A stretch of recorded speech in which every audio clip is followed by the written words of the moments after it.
The sound of heels clicking down the marble hallway shouldn't have meant anything to me. But that rhythm, sharp, familiar, almost proud, sent a chill through my spine before I even looked up. When I did, my pen slipped from my fingers. There she was. Evelyn Hart, my mother. Her posture screamed confidence, but her eyes, those same icy blue eyes I inherited, looked terrified. "Clinton," she whispered, "you probably don't recognize me." I leaned back, watching her fingers tremble on the doorknob of my office. Oh, I recognized her. I just didn't care anymore. She stood in front of my desk, still in her designer heels, still pretending the world owed her grace. "I heard about your foundation," she said softly. "The Children's Reclaim Project, it's beautiful."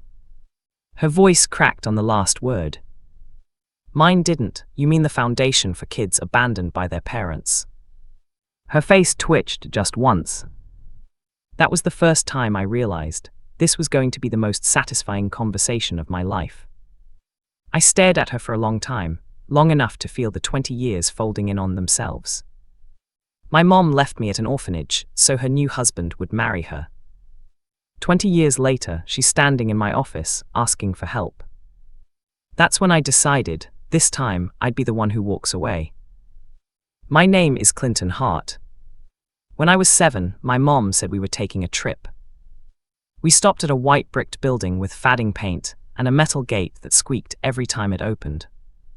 She said it was just for a few weeks. I remember the nurse holding my hand, saying, "Your mom will be back soon."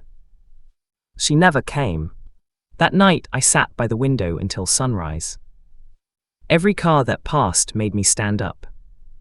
By the 3rd day, I stopped waiting. By the 4th, I stopped crying. A year later, I saw her wedding photo in a magazine my foster brother brought home from the grocery store. She was smiling. The caption said, "Local businesswoman marries wealthy entrepreneur Charles Whitmore." I cut the picture out and burned it. The orphanage was cold in winter, overcrowded in summer. I learned early that no one was coming. If I wanted to eat, I had to fight. If I wanted peace, I had to earn it. I started studying anything, everything. Books were the only place people kept their promises. By 17, I had a scholarship. By 22, I had 2 jobs and a fire in my chest I couldn't name. I built myself piece by piece. Started small, tutoring, working late shifts, volunteering with kids who knew what it felt like to be unwanted. By 30, I founded my organization, the Children's Reclaim Project. By 35, I had offices in 4 states. Success was never about money. It was about control, something she took away from me the day she left. So when she walked into my office that day, older, fragile, clutching that designer purse like it was her last lifeline, I knew fate had a sense of humor. "Clinton," she said again, "I need your help." I almost laughed. "You should probably sit," I replied, gesturing to the chair across from me. She sat carefully, as if afraid I'd throw her out. If only she knew how long I'd waited to see her look small. "My husband, Charles, his company is in trouble," she started. "We invested in a project that went wrong. He's sick. I raised a hand. "You came to me for money." Her lips parted. "Not money, partnership. You've built something incredible, and if we just combined resources." I smiled, slow. "You mean you want me to save you?" She flinched. I didn't say yes. I didn't say no. I told her to send over her proposal. The moment she left my office, I called my assistant. "Find everything you can on Whitmore Holdings," I said. If she wanted to play business, I'd play smarter. Revenge doesn't always start with fire. Sometimes it starts with a spreadsheet. By the end of the week, I knew everything. Their company was drowning in debt. Charles's son from a previous marriage, Tyler, had been embezzling money for years. And Evelyn, my mother, was still pretending not to see it. The irony. Their family foundation had rejected my organization's funding proposal 10 years ago. She didn't even recognize my name then. They invited me to dinner at their mansion. Evelyn beamed like we were some perfect family reunion. Charles coughed through introductions, and Tyler barely looked up from his phone. "Clinton, you're younger than I imagined," Tyler smirked. I smiled back, "And you're dumber than I expected." The room went quiet. Evelyn laughed nervously, but Charles coughed harder. 1-0. Over the next few weeks, I attended more meetings, pretending interest. I spoke less, listened more. Every lie they told became a note in my mental file. Evelyn tried to reconnect, stories about my childhood, how she never stopped thinking about me. I watched her face when she lied. Same twitch, same pause. Some things never change. I waited for the perfect moment. During a board meeting, I proposed a joint venture, an investment opportunity that looked too good to be true. They took the bait instantly. Tyler wanted to handle the negotiations himself. Perfect. I handed him the contract, one filled with enough loopholes to hang himself with. A month later, the deal went through. Tyler moved company funds to secure it, illegally. I had every document, every signature. He thought he was outsmarting me.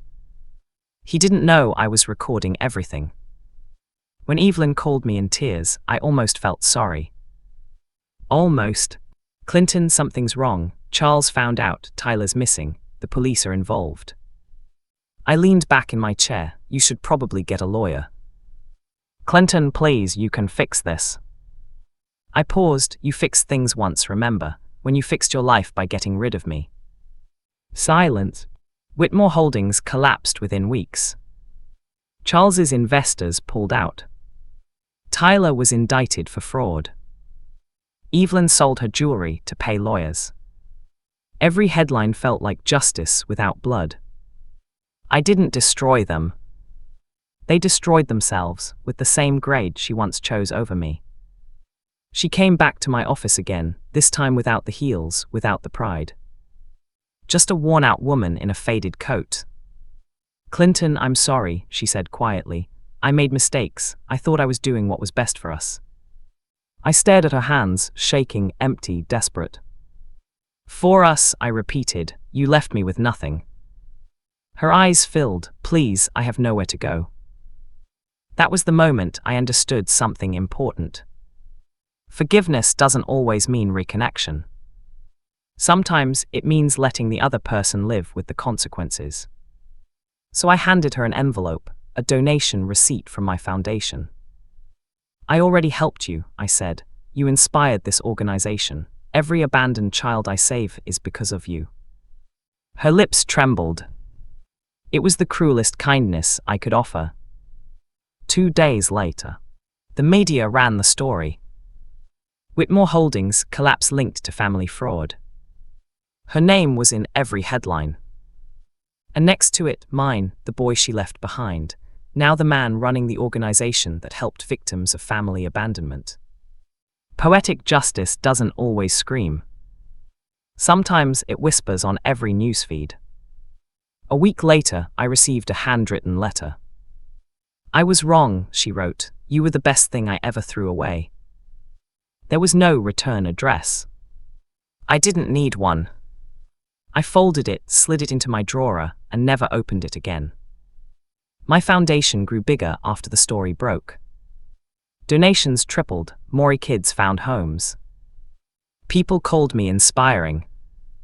But I was just a man who refused to stay broken. The pain she gave me became purpose. That was the real revenge. Months later, another knock echoed at my door. I almost didn't look up. But I did. It wasn't her. It was a young woman, one of our volunteers, holding a folder. "There's a new boy at the shelter," she said. "He keeps asking if his mom's coming back." I smiled sadly. "Tell him she's not, but tell him he's safe now." That night I sat by my office window, city lights stretching like veins. I thought about the boy I used to be, the one who waited at an orphanage window for a mother who never returned. I wished I could tell him, "One day you'll stop waiting. One day you'll build everything she said you couldn't. And you'll be free."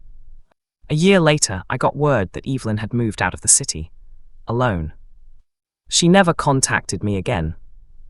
I didn't want her to. The last line she ever said to me echoed, sometimes in my head. I just wanted to be loved. And the truth is, so did I. But now I understand something she never did. Real love isn't something you buy or beg for. It's something you earn through loyalty, honesty, and staying.